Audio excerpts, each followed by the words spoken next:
பிரியமானவர்களே, ஆண்டவருடைய நாமத்தினாலே உங்களை வாழ்த்துகிறேன். இது நம்முடைய 2வது நிகழ்ச்சி, அருட்பணி அறைகூவல். மிஷனரி ஊழியத்தை குறித்து அதிகமாக கர்த்தருடைய பிள்ளைகள் அறிந்து கொள்ள வேண்டும், அதை குறித்ததான போதனைகளை தெளிவாக அறிந்து கொள்ள வேண்டும் என்ற ஒரு நோக்கத்தோடு தான் இந்த ப்ரோக்ராமை நம்ம ஆரம்பிச்சிருக்கிறோம்.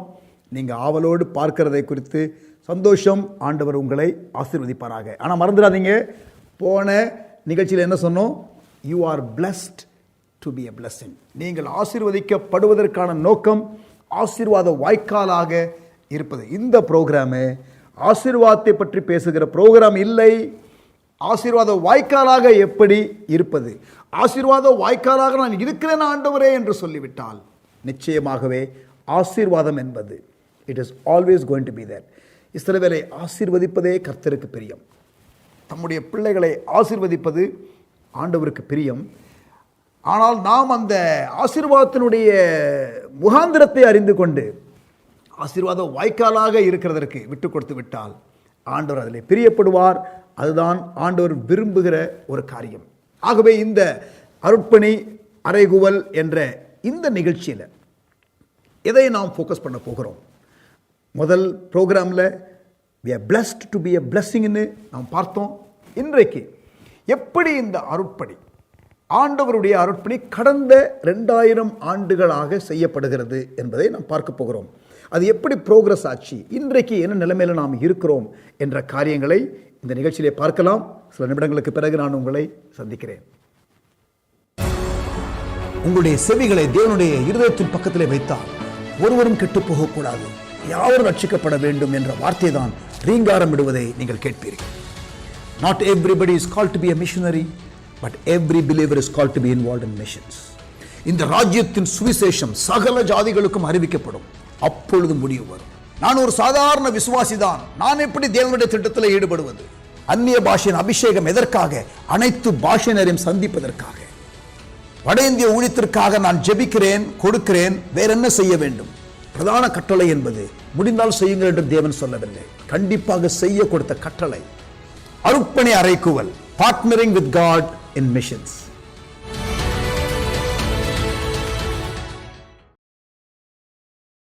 கடந்த 2000 ஆண்டுகளாக சுவிசேஷ ஊழியம் எப்படி நடந்திருக்கிறது? இந்த அருட்பணி திட்டமானது தேவனுடைய பிரதான கட்டளை. உலகம் எங்கிலும் புறப்பட்டு போங்கள் என்று சொன்னாரே, இது எப்படி முன்னேறி இருக்கிறது என்பதை நாம் இன்றைக்கு பார்க்க போகிறோம். கடந்த 20 நூற்றாண்டு காலமாக ஒவ்வொரு நூற்றாண்டிலும் என்ன நடந்தது என்பதை விவரமாக பார்ப்பதற்கு கண்டிப்பாக நமக்கு நேரம் இல்லை. ஆனால் ஒரு மேக்ரோ வியூ, ஒரு பரந்த கண்ணோட்டம், கடந்த 2000 ஆண்டுகளாக, அதுவும் குறிப்பாக கடந்த 250 ஆண்டுகளாக என்ன நடந்தது என்பதை நான் உங்களுக்கு சொல்லுகிறது உங்களுக்கு பிரயோஜனமாக இருக்கும். இன்றைக்கு என்ன நிலைமையிலே நாம் இருக்கிறோம்? இயேசு இந்த ராஜ்யத்தின் சுவிசேஷம் சகல ஜாதிகளுக்கும் அறிவிக்கப்படும், அப்பொழுது முடிவு வரும் என்று சொன்னார். அப்ப முடிவு வருவதற்கு இன்னும் என்ன செய்யப்பட வேண்டியது இருக்கிறது? What is the quantum of the unfinished task என்ற காரியத்தை விவரமாக பார்க்க வேண்டும். அதை கர்த்தருக்கு சித்தமானால் அடுத்த நிகழ்ச்சியிலே உங்களுக்கு நான் ரொம்ப ஸ்பெசிஃபிக்காக உங்களுக்கு சொல்ல போகிறேன். இன்றைக்கு ஒரு நாள் எத்தனை பேர் இயேசுவை ஏற்றுக்கொள்கிறார்கள் உங்களுக்கு தெரியுமா? முழு உலகத்தை குறித்து நான் உங்களுக்கு சொல்லுகிறேன், ஆச்சரியப்படுவீர்கள். ஒவ்வொரு நாளும் முழு உலகத்திலும் 2 லட்சம் பேர் இயேசுவை பின்பற்றுவதற்கு தீர்மானிக்கிறார்கள். He is the greatest leader who ever lived. இன்றைக்கும் every day, can you believe that? About 200,000 people, 2 லட்சம் பேர் இயேசுவை பின்பற்றுவதற்கு தீர்மானிக்கிறார்கள். சீனாவிலே மாத்திரம் ஒரு நாளைக்கு கிட்டத்தட்ட 30,000க்கும் அதிகமான மக்கள் ஆண்டவரை பின்பற்றுகிறார்கள். ஆப்பிரிக்காவிலே ஒரு நாளைக்கு 20,000க்கும் மேலாக ஆண்டவரை பின்பற்றுகிறார்கள் என்று சொல்லுகிறார்கள். இன்னும் பல நாடுகளிலே ஆண்டவரை ஒவ்வொரு நாளும் பின்பற்றுகிறவர்களுடைய எண்ணிக்கையை பார்க்கும் பொழுது மிகவும் நமக்கு என்கரேஜ்மெண்ட்டை கொண்டு வரும். The gospel is powerful. ரோமர் 1ஆம் அதிகாரம் 16ஆம் வசனத்தை நான் வாசிக்கிறேன். சுவிசேஷத்தை குறித்து அருமையான ஒரு வசனம். கிறிஸ்துவின் சுவிசேஷத்தை குறித்து நான் வெட்கப்படேன். I am not ashamed of the gospel என்று அப்போஸ்தலனாகிய பவுல், அவர் ஒரு மிஷனரி, அவர் சொல்லுகிறார், முன்பு யூதரிலும் பின்பு கிரேக்கரிலும் விசுவாசிக்கிறவன் எவனோ அவனுக்கு ரட்சிப்பு உண்டாவதற்கு அது தேவ பலனாய் இருக்கிறது. Gospel is power unto salvation. That is what Paul says. I repeat, gospel is power unto salvation. ரட்சிக்கப்படுவதற்கு அது தேவ பலனாய் இருக்கிறது. எது? சுவிசேஷம், காஸ்பல் மெசேஜ். இயேசு சொன்னாரே, இதை போய் உலகமெங்கிலும் சொல்லுங்கள் என்று நாம் சொல்ல போகிற செய்தி, ரட்சிக்கப்படாத மக்களுக்கு இயேசு குறித்து நாம் சொல்லுகிறதான செய்தி இருக்கிறதே, அதற்கு வல்லமை உண்டு. நம்ம போயிட்டு அவங்கள அப்படியே பர்சுவேட் பண்ணணும், அப்படியே அவங்ககிட்ட சொல்லி சொல்லி சொல்லி சொல்லி இல்லை அவங்கள அப்படியே நம்ம ஆண்டவர் பக்கம் இழுக்கணும் என்று நீங்கள் பெரிதாக பிரயாசப்பட வேண்டிய அவசியம் இல்லை. இந்த சுவிசேஷத்திற்கு வல்லமை உண்டு. Gospel is powerful. When we preach this word, the Bible says signs and wonders will follow. இந்த சுவிசேஷத்தை நாம் பிரசங்கிக்கும் பொழுது அதை அற்புதங்களாலும் அடையாளங்களாலும் உறுதிப்படுத்துகிறவர் ஆண்டவர். நீங்கள் உலகமெங்கிலும் புறப்பட்டு போங்கள், நான் உங்களுடனே கூட இருக்கிறேன் என்று சொன்னார். There is the presence of God also, and there is the power in the gospel. சுவிசேஷத்திலே வல்லமை உண்டு. ஆகவே தைரியமாக நாம் இதை பேசலாம். எனக்கு பேச தெரியாது, எனக்கு இதை தெளிவாக சொல்ல தெரியாது என்று நீங்கள் சொன்னீர்கள் என்றால், தெளிவாக சொல்வதற்கு என்ன கண்டென்ட் என்பதை நீங்கள் கற்றுக்கொள்ள வேண்டும். சபையிலே நீங்கள் கேட்டு தெரிந்து கொள்ள வேண்டும். சுவிசேஷ ஊழியத்தை செய்வதற்கு எல்லா விசுவாசிகளும் பழக வேண்டும். ஆனால் இப்பொழுது நாம் பேசுகிறது மாற்று கலாச்சார ஊழியம், மிஷனரி ஊழியம், அருட்பணி ஊழியம், எப்படி மற்ற மக்களையும் நாம் சந்திக்க வேண்டும் என்ற காரியத்தை நாம் பேசிக்கொண்டிருக்கிறோம். கடவுளுடைய கிருபையினால தமிழ்நாட்டிலே உள்ள திருச்சபைகள் வட இந்தியாவிலே கடந்த ஒரு 30-40 ஆண்டுகளாக மிகவும் அதிகமாகவே நாம் ஈடுபட்டு வருகிறோம். இன்னும் எல்லா சபைகளும் எல்லா கர்த்தருடைய பிள்ளைகளும் ஈடுபட வேண்டும் என்ற ஆர்வத்துடன் தான் இந்த நிகழ்ச்சியை நாம் இப்பொழுது வழங்கி கொண்டிருக்கிறோம். ஆண்டவர் அநேகரை தொடுவாராக. எல்லாரும் மிஷனரி ஊழியத்தில் ஈடுபடுவதற்கு கர்த்தர் நமக்கு கிருபைகளை தருவாராக, வாசல்களை திறந்து கொடுப்பாராக, புரிந்து கொள்ளுதலை கொடுப்பாராக. இன்னொரு இன்ஃபர்மேஷன், முழு உலகத்தில் எத்தனை திருச்சபைகள் ஆரம்பிக்கப்படுகிறது உங்களுக்கு தெரியுமா? ஒவ்வொரு வாரமும் 4000 புதிய திருச்சபைகள் உலகமெங்கிலும் ஆரம்பிக்கப்படுகிறது. 4000 new churches are planted, started every week. இதை நீங்கள் ஆட் பண்ணி பார்த்தீங்கன்னா ஒரு வருஷத்திற்கு 2 லட்சம் புதிய திருச்சபைகள் உலகமெங்கிலும் ஆரம்பிக்கப்படுகிறது. ரொம்ப ஈஸி ஞாபகம் வைத்துக் கொள்வதற்கு. ஒவ்வொரு நாளும் 2 லட்சம் பேர் ஆண்டவரை பின்பற்றுகிறார்கள். ஒவ்வொரு வருஷமும் 2 லட்சம் புதிய சபைகள் ஆரம்பிக்கப்படுகிறது. ஆப்பிரிக்காவில் for every 20 minutes a new church is started. நல்லா கவனிங்க, ஆப்பிரிக்காவில் மட்டும் ஒரு மணி நேரத்தில் 3 சபைகள், ஒரு நாள் 24 மணி நேரத்தில் 72 புதிய சபைகள் ஆரம்பிக்கப்படுகிறது என்று ஒரு புள்ளி விவரம் சொல்லுகிறது. 7 to 9 புதிய திருச்சபைகள் சவுத் கொரியாவில் ஆரம்பிக்கப்படுகிறது என்று ஒரு புள்ளி விவரம் சொல்லுகிறது. சவுத் கொரியாவை குறித்து நான் சொல்லுகிறேன். தென் கொரியா ஒரு ப்ராட்டஸ்டன்ட் கிறிஸ்தவர்களும் கிடையாது. எப்போ? போன நூற்றாண்டு ஆரம்பத்தில், 20ஆம் நூற்றாண்டு ஆரம்பத்தில் 1900 there were no Protestant Christians. ஆனால் இப்போ ஒரு 30 ஆண்டுகளுக்கு முன்பாக 1990s 30% சியோல், சவுத் கொரியாவினுடைய தென் கொரியாவினுடைய தலைநகரம், 30% கிறிஸ்தவர்கள். மாத்திரமல்ல, கவனிங்க இந்த ஸ்டாட்டிஸ்டிக்ஸை, 1986 1986 1992 வரை இந்த 6 ஆண்டு இடைவெளி காலத்தில் தென் கொரியாவில் 6 மில்லியன் கிறிஸ்டியன்ஸ்லேருந்து 12.5 மில்லியன் கிறிஸ்டியன்ஸ் ஆக there was 100% இன்க்ரீஸ் என்று ஒரு புள்ளி விவரம் சொல்லுகிறது. அப்போ கிறிஸ்தவத்தினுடைய செய்தி இன்றைய மக்களுக்கும் ரெலவெண்ட். தேசங்களில் உள்ள மக்கள் இந்த செய்தியை கேட்டு வாழ்க்கையில் உள்ள பிரச்சனைகளுக்கு மாத்திரமல்ல, நித்தியத்தின் காரியத்தை குறித்து மக்கள் யோசிக்க ஆரம்பிக்கிறார்கள். God is moving in the nations of the world. இந்தோனேஷியாவிலே ஒரு பெரிய எழுப்புதல், அதற்கு முன்னதாக தென்கொரியாவிலே ஒரு பெரிய எழுப்புதல், அதற்கு முன்னதாக நீங்கள் பார்த்தீங்கன்னா பல தேசங்களிலே ஏற்பட்ட எழுப்புதல். சபை சரித்திரத்தை எடுத்து பார்க்கும் பொழுது ஐரோப்பாவிலே ஏற்பட்ட எழுப்புதல், ஆப்பிரிக்காவிலே ஏற்பட்ட எழுப்புதல் என்று சொல்லி நாம் எழுப்புதல் சரித்திரத்தை நாம் படிக்க முடியும். ஆனால் இந்த இயேசுனுடைய சீஷர்கள் முதல் 100 ஆண்டுகள் செய்த காரியங்களை நமக்கு பைபிளில் ஓரளவுக்கு புதிய ஏற்பாட்டு சரித்திரத்தில் நமக்கு இருக்கிறது. ஆனால் அதற்கு பிறகு முதல் 300 ஆண்டுகள் ஓரளவுக்கு சுவிசேஷம் தீவிரமாக பரவியதை நாம் சபை சரித்திரத்திலே நாம் வாசிக்க முடியும். ரோமில் கான்ஸ்டான்டின் என்ற ஒரு மன்னர் வந்த பொழுது அங்கே அவருடைய தாய் உடைய செல்வாக்கினாலே அவரும் இந்த வழியிலே வந்து அரசு கட்டுப்பாட்டிலே சபைகளை கொண்டு வர ஆரம்பித்தார். அப்படித்தான் ரோம் வந்து தலைநகராக இன்றைக்கு திருச்சபை பிரிவிலே ஒரு பிரிவிற்கு இருக்கிறதற்கான காரணம், கான்ஸ்டான்டின் மன்னருடைய காலத்தில் the church was institutionalized. ஆர்கானிக்காக இருக்க வேண்டிய சபை இப்போ ஒரு இன்ஸ்டிடியூஷனலைஸ் ஆகிற காரியம் வந்து 300 செஞ்சுரிக்கு அப்புறம் ஆரம்பிக்கிறது.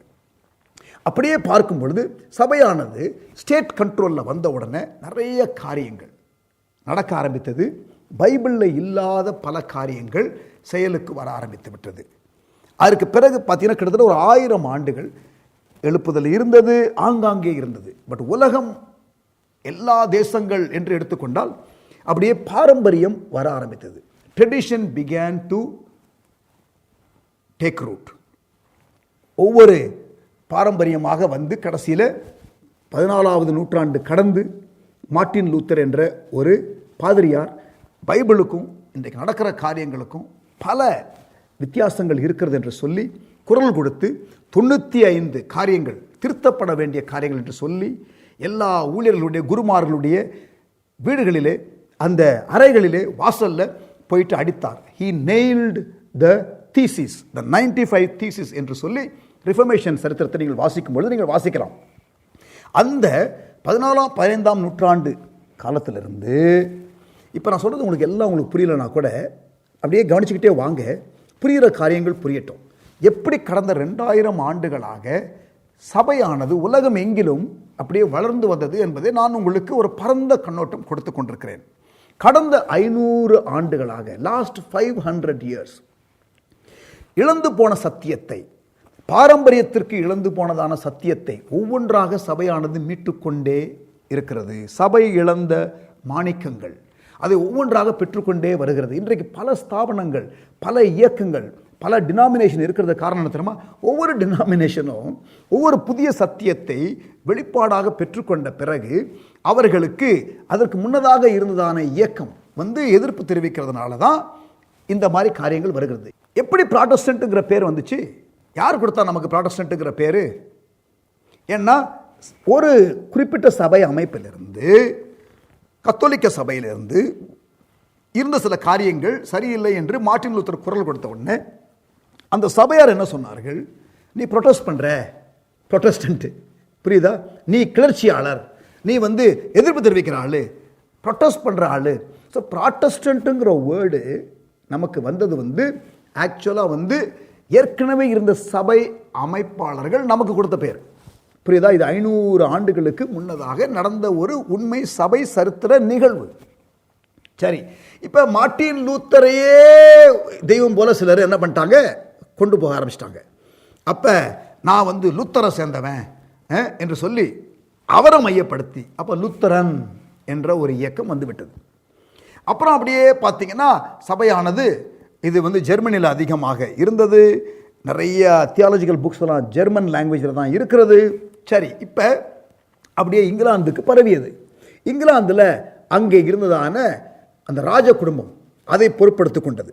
அவர்கள் முதலாவதாக தேவனை ஏற்றுக்கொண்டு அவர்களுடைய கண்ட்ரோலில் வைத்துக் கொண்டார்கள். அந்த சபையின் பேர் தான் ஆங்கிலிக்கன், அப்படின்னா இங்கிலீஷ் பீப்புள். இன்றைக்கும் ஆங்கிலிக்கன் சபையினுடைய ஹெட் யார் தெரியுமா? Queen of England.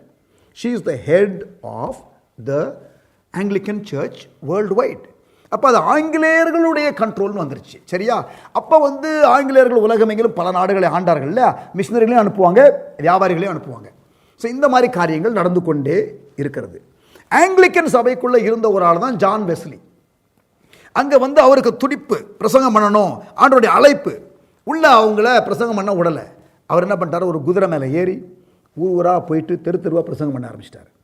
அப்புறம் ரட்சிக்கப்பட்டாங்கல்ல மக்கள், அவங்கள ஃபாலோ பண்ணணும்ல.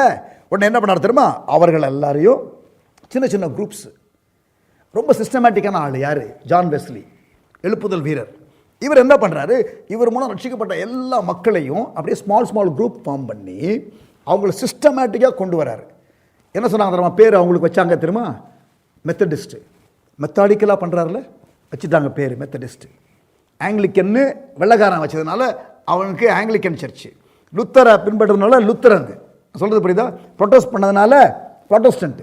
இப்படி ஒவ்வொரு சபை பிரிவுக்கும் பேர் வந்தது காரணம், அதற்கு முந்தின இயக்கத்தில் இன்வால்வ் பண்ணவங்க தான் அடுத்த இயக்கத்திற்கு எதிர்ப்பாளர்களாக வந்து அவர்களுக்கு பேர் கொடுக்க ஆரம்பித்தாங்க.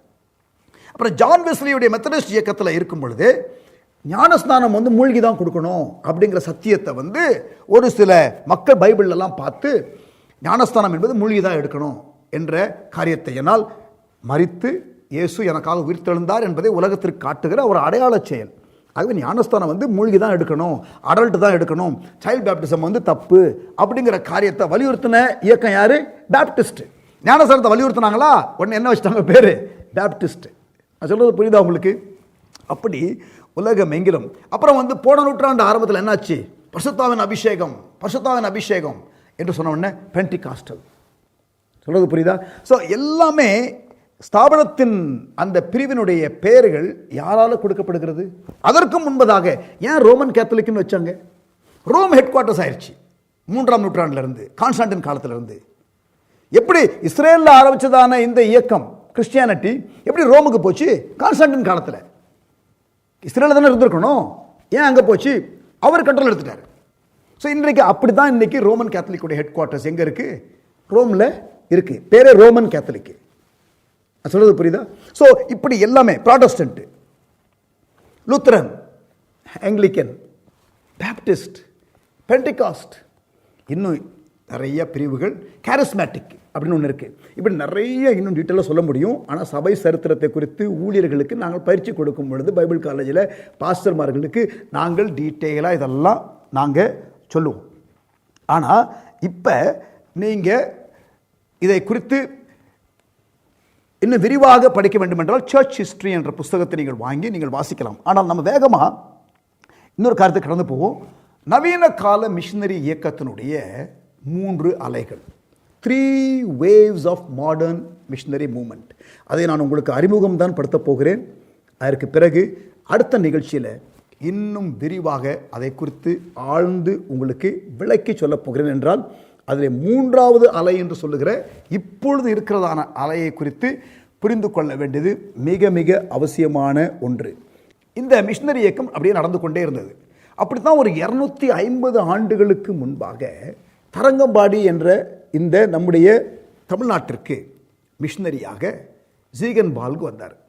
அவர் தான் நமக்கு தமிழ் பைபிளை மொழிபெயர்த்து கொடுத்தார். இன்றைக்கு நமக்கு தமிழ் பைபிள் நம்ம லாங்குவேஜில் வந்ததற்கு ஒரு மிஷினரி தான் காரணம்.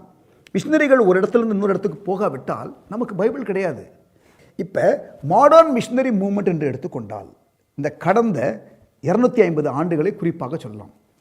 1793 நன்றாக குறித்து கொள்ளுங்கள்.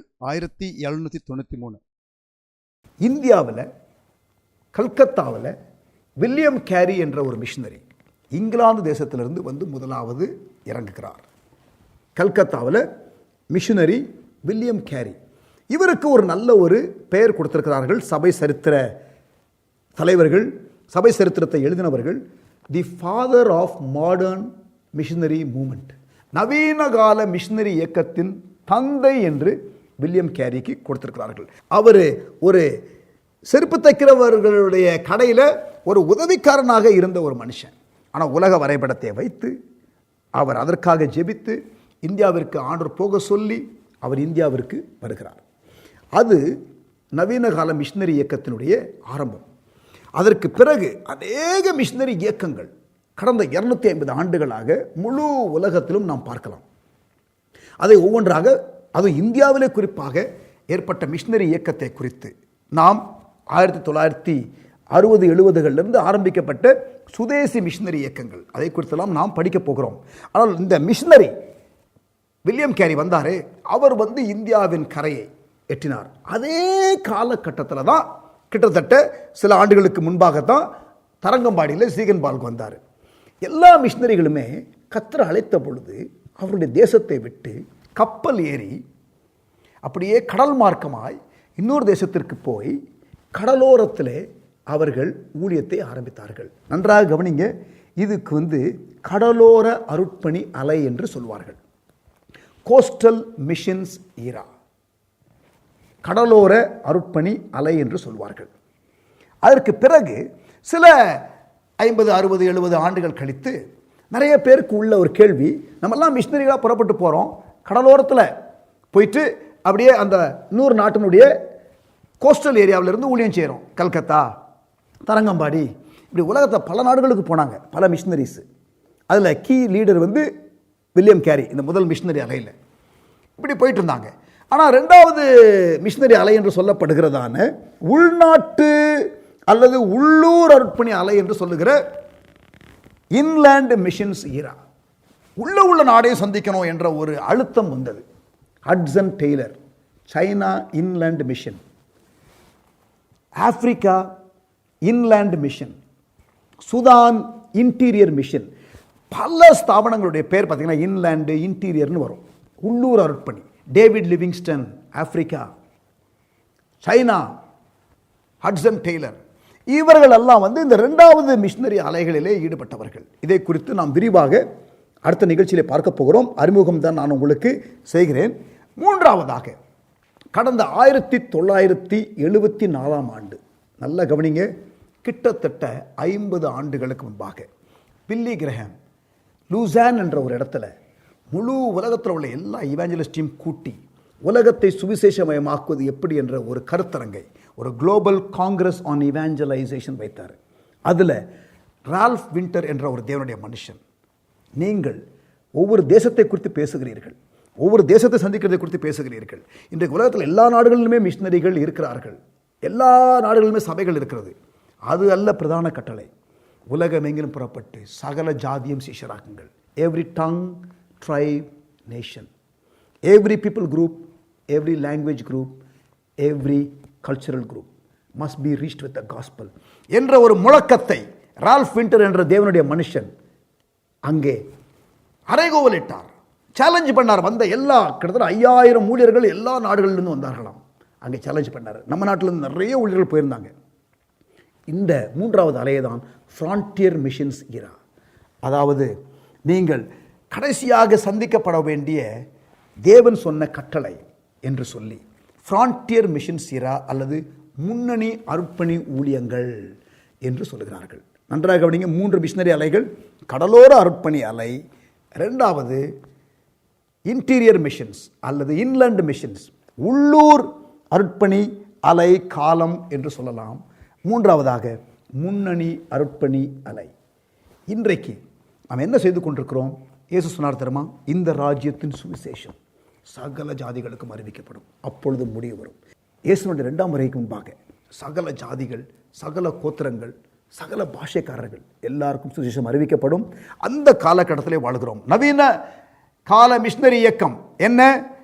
Coastal missions, inland missions, frontier missions. Will talk more about that in our next episode. இன்றைக்கு என்ன பார்த்தோம்? கடந்த 2000 ஆண்டுகளாக சபையானது எப்படி வளர்ந்து கொண்டே வந்தது. ரொம்ப என்கரேஜிங்கான காரியம் என்ன தெரியுமா? இன்றைக்கும் 2 லட்சம் பேர் இயேசுவை பின்பற்றுகிறார்கள். ஒவ்வொரு ஆண்டும் 2 லட்சம் புதிய சபைகள் ஆரம்பிக்கப்படுகிறது. we are on the winning side. ஆமென். ஆனால் இன்னும் செய்யப்பட வேண்டிய வேலைகள் என்ன? இன்னும் இந்த 3 மிஷினரி அலைகளை குறித்து புரிந்து கொள்கிற காரியங்கள் என்ன? வருகிற நாட்களிலே பார்ப்போம். கர்த்தர் உங்களை ஆசீர்வதிப்பாராக. மறந்துடாதீங்க, முதல் எபிசோடில் சொன்னது, you are blessed to be a blessing. ஜெபிக்கலாமா? நல்ல பிதாவே, எங்களோடு கூட இருந்ததற்காக ஸ்தோத்திரம். எங்களை கற்றுக் கொடுத்த பாடங்களுக்காக ஸ்தோத்திரம். கடந்த 2000 ஆண்டுகளாக சுவிசேஷம் எப்படி ஆண்டவரே முழு உலகத்திலும் பரவியது என்பதை குறித்து எங்களிடத்தில் அழகாக எங்களுக்கு நீங்கள் கற்றுக் கொடுத்தீர். ஆண்டவர், ஒவ்வொரு ஸ்தாபனங்களும் எப்படி உருவானது, எப்படி ஒவ்வொரு மிஷினரிகளும் இரத்த சாட்சிகளாக மரித்தார்கள், இந்த நவீன கால மிஷினரி இயக்கம் எப்படி உருவானது, William Carey, Hudson Taylor, David Livingstone போன்ற தேவ மனிதர்களுக்காக உமக்கு ஸ்தோத்திரம். எங்களுக்கு தமிழ் வேதாகமத்தை மொழிபெயர்த்து கொடுத்த ஜீகன் பால்க அவருடைய வாழ்க்கைக்காக நன்றி செலுத்துகிறோம். நாங்கள் ஆசீர்வாதமாக இருப்பதற்கு காரணம் ஆசீர்வாத வாய்க்காலாக இருக்க வேண்டும் என்று நீ எதிர்பார்க்கிறீர் என்ற காரியத்தை நீர் கற்றுக் கொடுத்தீர். இன்று முழு உலகத்திலும் பல லட்சம் மக்கள் உம்மை பின்பற்றுகிறார்கள் என்றும், ஒவ்வொரு நாளும் ஒவ்வொரு வருஷமும் 2 லட்சம் புதிய சபைகள் ஆரம்பிக்கப்படுகிறது என்றும் எங்களிடத்தில் பேசினீர். நன்றி ஆண்டவரே, தொடர்ந்து எங்களுக்கு கற்றுத்தாரும், எங்களை ஆசீர்வதியும், ஆசீர்வாதமான வாய்க்காலாக வைத்தரலும். இயேசுவின் நாமத்தில் ஜெபிக்கிறோம் நல்ல பிதாவே, ஆமேன். God bless you. நோட் பண்ணீங்களா? எதற்காக ஆண்டவர் ஆசீர்வதிக்கிறாரு? நம்மை ஆசீர்வதித்து ஆசீர்வாத வாய்க்காலாக வைப்பதற்காக. ஆகவே காட் பிளஸ் யூ மட்டும் சொல்ல போகிறதில்லை நான், and let God make you a channel of blessing.